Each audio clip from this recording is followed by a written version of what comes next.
Mi nombre es Alejandro Artigas y en este momento me toca dialogar sobre la clasificación de medidas cautelares según el artículo 588 del Código Procesal Civil, su naturaleza, su propósito y efecto. ¿Y cuáles son las mismas? Son 5 las medidas cautelares: personales, patrimoniales, precautelativas, asegurativas o provisionales, así como también el peligro de la mora procesal y la caución.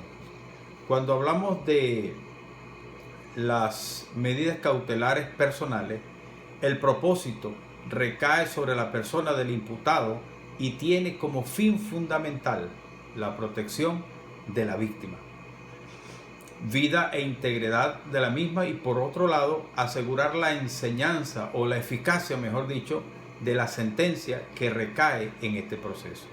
Asimismo, los efectos de esta medida cautelar es el poder generar, es el aseguramiento de las resultas de aquellas demandas que la persiguen y la satisfacción de las mismas en las obligaciones de contenido dinerario o la restitución de algún bien.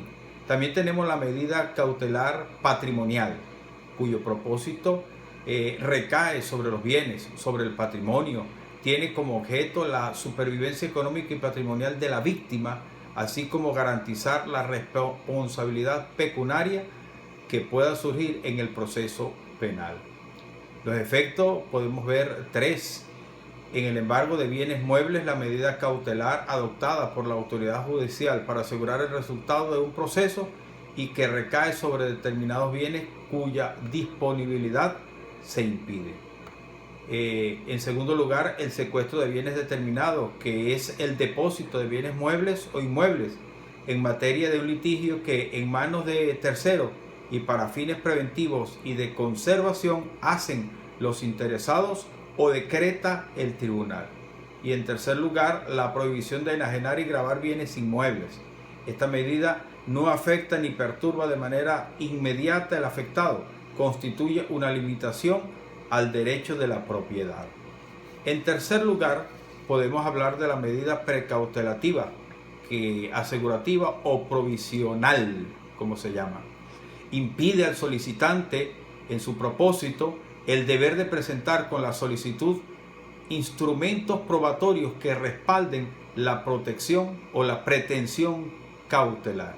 Y en su efecto, el juez tendría que ponderar si la diferencia es de tal magnitud que deba aplicar la regla del exceso, o si por lo contrario no considerarla, de conformidad como lo dice el artículo 587 del Código Procesal Civil, que ninguna de las medidas podrá ejecutarse sino sobre bienes que sean propiedad de aquel contra quien se libren, salvo los casos previstos en el artículo 599 del Código Procesal Civil.